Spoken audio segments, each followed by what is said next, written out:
नमस्कार, बहुत स्वागत है आप सभी का। जी मध्य प्रदेश छत्तीसगढ़ देख रहे हैं आप। मैं हूं आपके साथ कोमल गंगवार। शुरुआत कर रहे हैं दिन दहाड़े की बड़ी खबर के साथ। भोपाल से खबर, जहां वेटिंग शिक्षक संघ का प्रदर्शन सामने आ रहा है। बता दें, वेटिंग शिक्षकों ने आंदोलन की घोषणा कर दी है। अलग अलग जिलों से वेटिंग शिक्षक यहां पर एकत्रित हो रहे हैं और 20,000 पद वृद्धि की मांग को लेकर शिक्षकों का यह प्रदर्शन जारी है। रानी कमलापति स्टेशन से वल्लभ भवन तक प्रदर्शन हो रहा है। बता दें, इन शिक्षकों की मांग की जो पद निकाले गए हैं वो बेहद कम है। 20,000 पद बढ़ाने की मांग की गई है और यह मांग लगातार तब तक इसी तरह से आंदोलन के जरिए की जाएगी जब तक इनकी मांगे पूरी नहीं होंगी। फिलहाल यह कहा जा रहा है कि अनिश्चितकालीन ये प्रदर्शन है और ये इसी तरह से चलता रहेगा। वर्ग 1 शिक्षक भर्ती 2023 में पद वृद्धि की मांग कर रहे हैं। यहां देखिए तस्वीर हम आपको दिखा रहे हैं, जो महिला शिक्षक और वहीं पुरुष शिक्षक। साथ ही आपको बता दें, कुछ ऐसी महिला शिक्षक भी यहां पर पहुंची हैं जो कि बच्चों के साथ, अपने छोटे छोटे बच्चों के साथ पहुंची हैं। 20,000 पद वृद्धि की मांग कर रहे हैं। अब इनका यह कहना कि जो पद निकाले गए वो कम है। तो वेटिंग शिक्षक संघ का यह प्रदर्शन, हम मौके पर हमारे सहयोगी अनिल नागर मौजूद हैं, वो तस्वीरें साझा करेंगे। अनिल, दिखाएगा तस्वीरें जरा। देखिए, राजधानी भोपाल में प्रदेश के अलग अलग जिलों से वर्ग 1 के वेटिंग शिक्षक एकत्रित हुए हैं और अपनी मांगों को लेकर यह प्रदर्शन कर रहे हैं। इस वक्त रानी कमलापति स्टेशन पर वेटिंग शिक्षक मौजूद है और ये जो है वल्लभ भवन की ओर कूच कर रहे हैं और अपनी मांगों को लेकर ये प्रदर्शन करने राजधानी भोपाल पहुंचे हैं। कई मांगे इनकी है। देखिए, 2023 में वर्ग 1 की जो 8,700 पदों पर जो भर्ती थी, उसको पद वृद्धि की मांग को लेकर ये प्रदर्शन देखा जा रहा है। मांग है कि 20,000 जो है ये पद किए जाए। 8,700 पद कम है। 20,000 पद करने की ये मांग की जा रही है। पद वृद्धि की मांग को लेकर ये प्रदर्शन किया जा रहा है। कई छोटे बच्चे भी लेकर जो है महिला वेटिंग शिक्षक राजधानी भोपाल में पहुंची है। क्या कुछ मांगे हैं और यहाँ से आगे बढ़ने नहीं दिया जा रहा क्या आप लोगों को? सर, हमारी एकमात्र मांग है कि जो पद वृद्धि की जाए। 20,000 की हम लोगों की डिमांड है। और जैसे कि जो चयन परीक्षा का नियम था कि पासिंग मार्क्स हमारे लिए रखे गए थे, उस क्राइटेरिया को भी हमने क्रॉस करके हम आगे आ गए हैं। 75, 95 ऐसे मार्क्स हैं। और जब इस परीक्षा का नाम ही चयन है तो वेटिंग लिस्ट का तो कोई सवाल ही नहीं उठता है। चयन मतलब सीधी भर्ती होना चाहिए। पिछले सत्रों में 1 एग्जाम हुई थी, इस बार 2 एग्जाम। कई घंटों से आप लोग यहाँ डटे हुए हो, क्या आगे बढ़ने नहीं दिया जा रहा? जी सर, बिल्कुल रोका जा रहा है, जबकि हम हर बार परमिशन लेते हैं और ऐसा ही लेटर देते हैं। ये आदरणीय मोदी जी की, माननीय मोदी जी की घोषणा है। सर, कैमरा प्लीज इधर करवा दीजिए। तो मैं बताना चाहूँगा कि यह घोषणा उन्होंने 2023 में की थी और कहा था कि 60,000 शिक्षकों की भर्ती मध्य प्रदेश में करेंगे। 2023 में हमारे मध्य प्रदेश शिक्षा में 17वें से 5वें स्थान पर था, लेकिन घोषणा पूरी नहीं होने के कारण ये अगले ही साल 2024 में हमारा मध्य प्रदेश 5वें स्थान से सीधा 20वें स्थान पर आ गया। तो बच्चे यहाँ स्कूल में ताला लगवा रहे हैं कि ये शिक्षक नहीं है, हम कैसे पढ़ेंगे। और इससे ज़्यादा बद हालत क्या देख सकते हैं। हमारी और हमारे परिवार की कई बार हम मांगे रख चुके हैं, लेकिन मानने को बिल्कुल तैयार। देखेंगे, अभी जो है रानी कमलापति स्टेशन से इन्हें आगे बढ़ने नहीं दिया जा रहा। किस तरह से ये प्रदर्शन रहेगा आगे? अभी आपको बढ़ने नहीं दिया जा रहा? सर, हमको ये लोग आगे जाने नहीं दे रहे। हम सिर्फ मात्र हमारा सीधा सा रास्ता जाकर के हमको मिलना है और कोई हमारी कोई ये नहीं है कि ये खाली टिफिन लेकर क्यों आए हैं? सर, हम तो भीख मांग रहे हैं ना कि हमारा पद दे दो। सरकार से हम भीख मांग कर अपना पद मांग रहे हैं, क्योंकि सर हमारे पद इतने पद है, 31,000 पद बता रही है सरकार। तो हम तो मात्र 20,000 पदों की मांग के लिए कर रहे हैं कि हमारे 20,000 पदों पर वृद्धि कर दे। और चूंकि सर चयनित है ना, हम चयनित का मतलब तो आपने 2 परीक्षा ली, 2 परीक्षा क्यों लिया? क्या संदेश देना चाह रहे हैं आप लोग? खाली कटोरा और टिफिन लेकर यहाँ हमने इतनी मेहनत करके 2 पेपर क्वालिफाई किए, उसके बावजूद हम क्या करें? अपने बच्चों को कैसे पाले? एक ही जरिया है, भीख दो हमें, या रोजगार की दो या कैसे भी हमें भीख दो।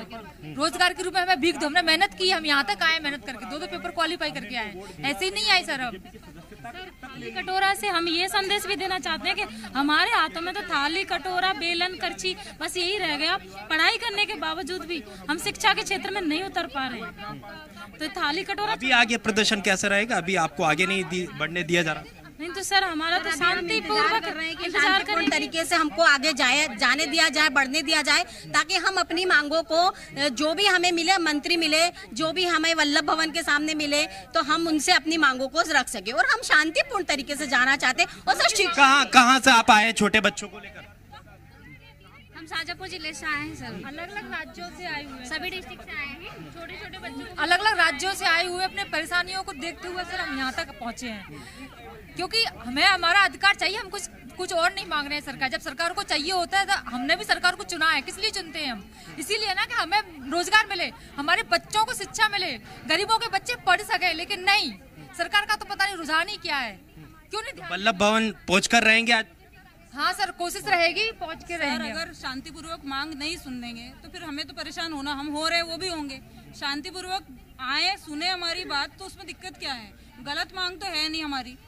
चयन परीक्षा उत्तीर्ण सारे अच्छे नंबरों के साथ देख रहे हैं, छोटे बच्चे भी आपके साथ। बिल्कुल सर, सब परेशान होते आ रही हैं और कई ऐसी मम्मियां हैं जो बच्चों को ले लेके आई हुई हैं। हमारे साथ तो हमारी मम्मी भी आई हुई है साथ में, बच्चे तो ठीक है, माएँ भी आई हैं साथ में, परिवार भी साथ आया। बिल्कुल सर, परिवार को भी चिंता है ना कि क्यों नहीं सुनवाई हो रही। बच्चों की जब 2-2 परीक्षा देके अच्छे नंबरों से पास हुए हैं, चयन परीक्षा देके, तो फिर हम बाहर क्यों हैं? क्या मन बना के घर से निकले इस बार, जो परिवार भी साथ आया आपके? सर, परिवार के साथ मन बना के तो यही आए हैं कि आज हमारी बात सुनी जाएगी और हमारी मांग पूरी होगी, क्योंकि हम लोग उचित मांग लेकर बैठे हैं। हमारी पदवृद्धि होनी चाहिए, हम सब वेटिंग में अच्छे नंबर लेकर। सरकार की ओर से अब तक कोई बातचीत? करीब 2 घंटे हो गए आप लोगों के प्रदर्शन को।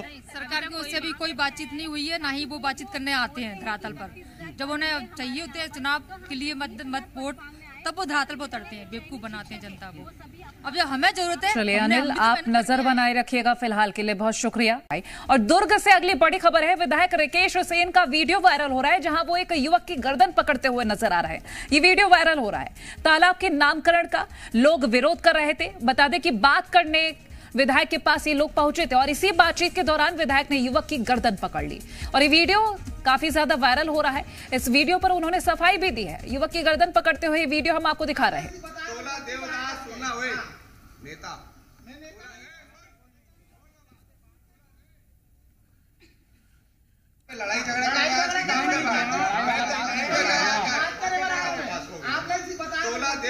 सुनना हुए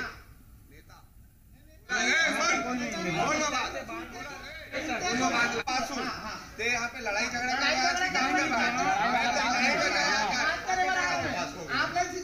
देवदास सुनना हुए नेता।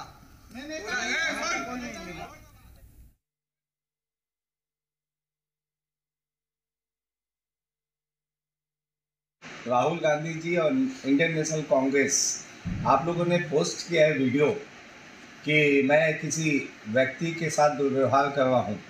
पहली बात तो वार्तालाप चल रही है और उसे मैं छोटे भाई की तरह समझा रहा हूँ, लेकिन ये जो था छत्तीसगढ़ क्रांति सेना का पदाधिकारी, जिले का उपाध्यक्ष है, भूपेश बघेल का और कांग्रेस का पोस्ट आना इस बात को साबित कर दिया है कि छत्तीसगढ़ क्रांति सेना कांग्रेस की बी टीम है। ये आज साबित हो चुका है। तो देखिए, ये तस्वीरें हम आपको दिखा रहे हैं जहां विधायक कह रहे हैं कि मैं उस शख्स को अपने छोटे भाई की तरह मानता हूं। ये रिकेश सेन है, विधायक रिकेश सेन, जो कि एक युवक की गर्दन पकड़कर उससे बातचीत करते नजर आ रहे हैं। अब ये समझने की कोशिश की जाए कि छोटे भाई को क्या इस तरीके से समझाया जाता है। अब उन्होंने कहा है कि इस तरह से कांग्रेस ने ये जो वीडियो पोस्ट किया है वो गलत है, लेकिन वो ये कह रहे हैं कि इस शख्स को मैं अपना छोटा भाई मानता हूं। अब छोटे भाई को किस तरह से समझाया जाता है ये आप और हम बखूबी समझते हैं। फिलहाल तो ये वीडियो काफी तेजी से वायरल हो रहा है।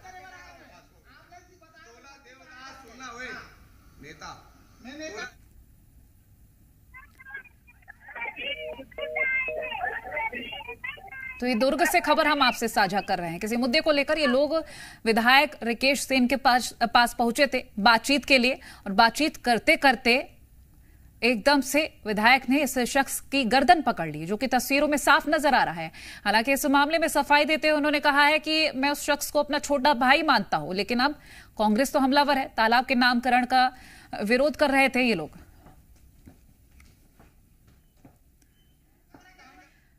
और राजधानी भोपाल में ड्रग्स तस्कर गिरफ्तार किया गया है। जलेबी की दुकान में ये काम करता था और उसी दौरान गिरफ्तार किया गया है। बता दें, जोधपुर पुलिस ने पिपलानी से ये गिरफ्तारी की है। फरार आरोपी की भोपाल पुलिस को कोई भनक तक नहीं लगी थी। राजस्थान पुलिस ने इस पर 25,000 का इनाम घोषित कर रखा था। ड्रग्स तस्करी के साथ कई अन्य मामले भी इस पर दर्ज हैं। तो फिलहाल ये बड़ी खबर आपसे साझा कर रहे हैं। अब ताज्जुब की बात यह कि भोपाल पुलिस को इसकी कोई भनक भी नहीं लगी थी और राजस्थान पुलिस ने इस पर 25,000 का इनाम घोषित कर रखा था।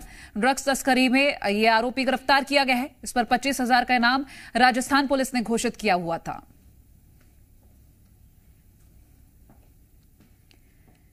तो ये फरार आरोपी जिसकी भनक भोपाल पुलिस को नहीं लगी और यहां जलेबी की दुकान में वो काम करता रहा। जोधपुर पुलिस ने पिपलानी से उसकी गिरफ्तारी की है।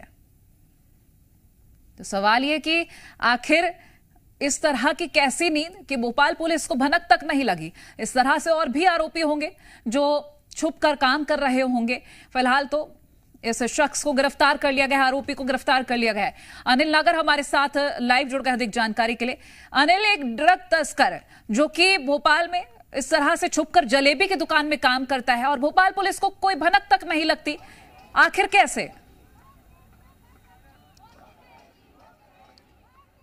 देखिए, लगता है ऐसा है कि अपराधियों के लिए सबसे सुरक्षित जगह राजधानी भोपाल बन गई है। देखिए, एक जोधपुर से ड्रग्स तस्कर का फरार आरोपी कई दिनों तक राजधानी भोपाल में रहता है और इससे पहले भी जो है 5 महीने तक राजधानी भोपाल में ड्रग्स फैक्ट्री संचालित होती है और राजधानी भोपाल पुलिस को इसकी जानकारी नहीं होती। गुजरात एटीएस आकर कार्रवाई करती है, तब जो है भोपाल पुलिस नींद खुलती है। और देखिए, कई दिनों तक एक जो है राजस्थान से आकर एक ड्रग्स तस्कर का आरोपी, फरार आरोपी राजधानी भोपाल में फरारी काट रहा है और इसकी भोपाल पुलिस को भनक नहीं लगती। और जो है राजस्थान पुलिस आकर राजधानी में आकर कार्रवाई करती है और आरोपी को गिरफ्तार कर लेती है, तब भोपाल पुलिस की नींद खुलती है। तो राजधानी भोपाल में देखिए, तस्करों के लिए जो है सबसे सुरक्षित जगह मध्य प्रदेश में राजधानी भोपाल बन गई है और यहाँ आकर वो सबसे ज्यादा सुरक्षित अपने आप को महसूस करते हैं। 5 महीनों तक ड्रग्स की फैक्ट्री राजधानी भोपाल में संचालित होती रही थी, राजधानी भोपाल की नींद नहीं खुली थी। लेकिन अब देखिए, एक के बाद एक इस तरह के जो मामले आ रहे हैं, वो उसने कई तरह के सवाल जो है राजधानी भोपाल की पुलिस पे खड़ा कर दिए। क्योंकि चलिए अनिल, बहुत शुक्रिया ये जानकारी हमसे साझा करने के लिए। और वहीं खरगोन में मोबाइल की लत ने एक छात्र की जान ले ली। बता दें, छात्र ने जाम गेट से छलांग लगाकर अपनी जान दे दी। शिक्षक ने छात्र को स्कूल मोबाइल फोन लाने से रोका था। स्कूल में सेल्फी और फोटो छात्र ले रहा था, लेकिन छात्र को जब शिक्षक ने मना किया तो इस तरह से उसने ये कदम उठा लिया। गुलावड़ स्थित उच्चतर माध्यमिक विद्यालय का पूरा मामला है।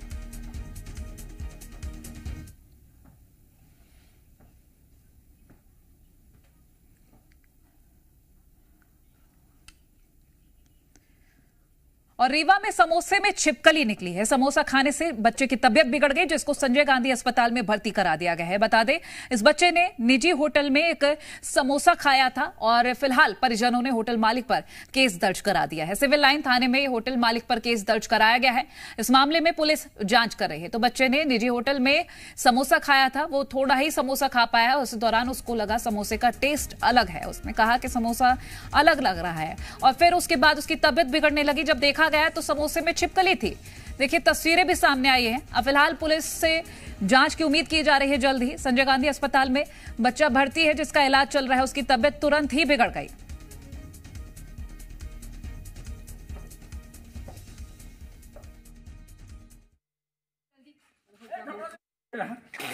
मुंडी बस बची है, बाकी सब खा लिया है।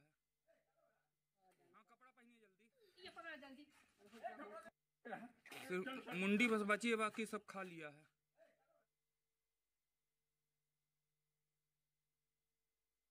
समोसा खाया और थोड़ा रख दिया ना, इसका टेस्ट गड़बड़ है, इसमें छिपकली है। देखो, तो जब उठा के देखा तो फिर तुरंत लेके संजय गांधी हॉस्पिटल भगे। छिपकली का पूरा सर जो अपने पास है और हाँ, समोसे के अंदर।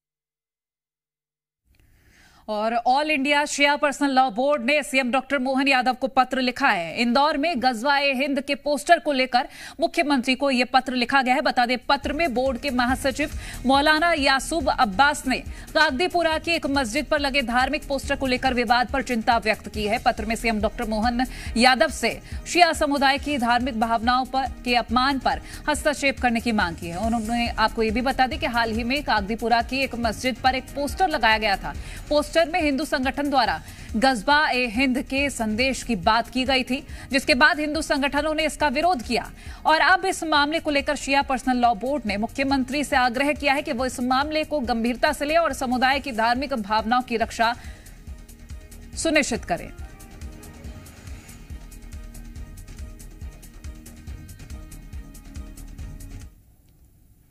तो ऑल इंडिया शिया पर्सनल लॉ बोर्ड ने ये पत्र लिखा है। इंदौर में गज़वा-ए-हिंद के पोस्टर को लेकर ये पत्र लिखा है, जिसमें सीएम डॉक्टर मोहन यादव से उन्होंने कहा है कि उम्मीद करते हैं कि इस तरह से इस पर कोई कार्रवाई की जाएगी। ऑल इंडिया शिया पर्सनल लॉ बोर्ड की ओर से पत्र लिखा गया है गज़वा-ए-हिंद के पोस्टर को लेकर, और साथ ही ये भी कहा है कि आग्रह है मुख्यमंत्री से कि वो इस मामले को गंभीरता से लें और समुदाय की धार्मिक भावनाओं की रक्षा को सुनिश्चित करें।